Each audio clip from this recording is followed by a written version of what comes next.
बहुत पहले की बात है। एक राज्य में किशन नाम का एक आदमी रहता था। वो बड़ा ही लोभी किस्म का इंसान था। उसके घर एक दिन एक सन्यासी मेहमान आए। रात गपशप होने लगी। सन्यासी ने कहा, तुम यहाँ क्या छोटी मोटी खेती में लगे हो?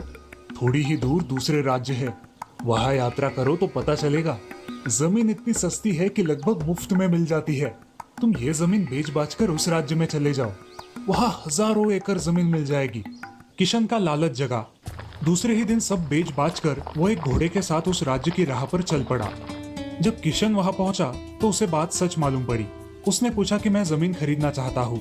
तो वहां के लोगों ने कहा कि जमीन खरीदने के लिए तुम जितना पैसा लाए हो रख दो, और कल सुबह सूरज के उगते ही तुम निकल पड़ना, और सांझ सूरज के डूबने तक जितनी जमीन तुम घेर सको घेर लेना।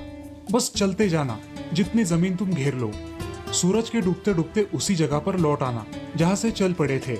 बस यही शर्त है, जितनी जमीन तुम चल लोगे उतनी जमीन तुम्हारी हो जाएगी। किशन रात भर सो न सका। तुम भी होते तो सो न सकते। ऐसे क्षणों में कोई सोता है? रात भर योजनाएं बनाता रहा कि कितनी जमीन घेर लूं।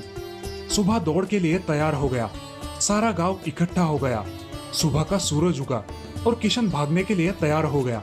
उसने अपने साथ रोटी ले ली, पानी का भी इंतजाम कर लिया। रास्ते में भूख लगे प्यास लगे तो सोचा था कि चलते चलते खाना भी खा लूंगा, पानी पी लूंगा। रुकना नहीं है, चलना है, दौड़ना है। उसने दौड़ना शुरू किया, क्योंकि चलने से तो आधी ही जमीन घेर पाता, दौड़ने से दुगनी हो सकती थी। वो खूब भागा, भागता रहा। किशन ने सोचा था कि ठीक 12 बजे लौट पड़ूंगा, ताकि सूरज डूबते डूबते वापस पहुंच जाऊं।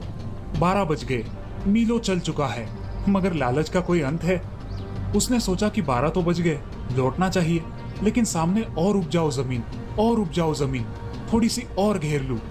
जरा तेजी से दौड़ना पड़ेगा लौटते समय, इतनी ही बात है, एक ही तो दिन की बात है, और जरा तेजी से दौड़ लूंगा। उसने पानी भी नहीं पिया, क्योंकि उतनी देर रुकना पड़ेगा। उस दिन उसने खाना भी नहीं खाया। रास्ते में उसने वो खाना भी फेंक दिया, पानी भी फेंक दिया, क्योंकि उनका वजन ढोना पड़ रहा था, इसीलिए दौड़ ठीक से नहीं हो पा रही थी। उसने अपना कोट भी उतार दिया, अपनी टोपी भी उतार दी, और जितना निर्भर हो सकता था हो गया, और दौड़ने लगा। 1 बज गया था, लेकिन किशन का लौटने का मन ही नहीं हो रहा था, क्योंकि आगे और सुंदर भूमि आती चली जा रही थी। मगर फिर लौटना ही पड़ा। 2 बजे किशन लौटा। अब घबराया, सारी ताकत लगाई, लेकिन ताकत तो खत्म होने के करीब आ गई थी, क्योंकि वो सुबह से दौड़ रहा था, हाँफ रहा था, घबरा रहा था कि पहुंच पाऊंगा कि नहीं, वो भी सूरज डूबने तक। किशन ने अपनी सारी ताकत लगा दी, पागल होकर दौड़ा, सब दांव पर लगा दिया।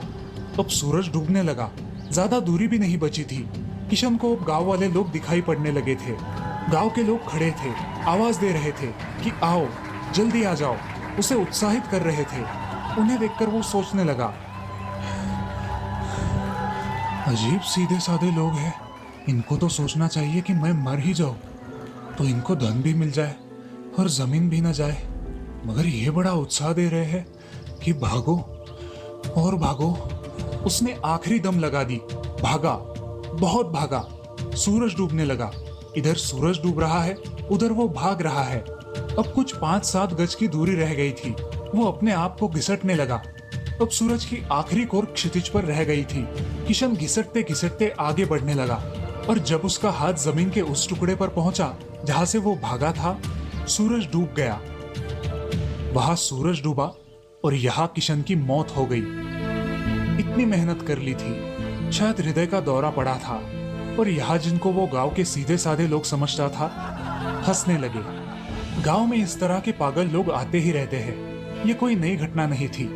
अक्सर लोग आ जाते थे खबरें सुनकर, और इसी तरह से मरते थे। ये कोई अपवाद नहीं था, यही नियम था। अब तक ऐसा एक भी आदमी नहीं आया था जो जमीन घेर कर जमीन का मालिक बन पाया हो। ये कहानी तुम्हारी कहानी है, तुम्हारी जिंदगी की कहानी है, सबकी जिंदगी की कहानी है। यही तो तुम कर रहे हो, दौड़ रहे हो कि कितनी जमीन घेर ले। 12 भी बज जाते हैं, दोपहर भी आ जाती है, लौटने का भी समय होने लगता है, मगर थोड़ा और दौड़ ले। ना भूख की फिक्र है, ना प्यास की फिक्र है। जीने का समय कहाँ है? पहले जमीन घेर ले, पहले तिजोरी भर ले, पहले बैंक में रुपया इकट्ठा हो जाए, फिर जी लेंगे, फिर बाद में जी लेंगे। एक ही दिन का तो मामला है, और कोई कभी जी नहीं पाता। गरीब मर जाते हैं भूखे, अमीर मर जाते हैं भूखे, कभी कोई जी नहीं पाता। जीने के लिए थोड़ी विश्रांति चाहिए, जीने के लिए थोड़ी समझ चाहिए। जीवन मुफ्त नहीं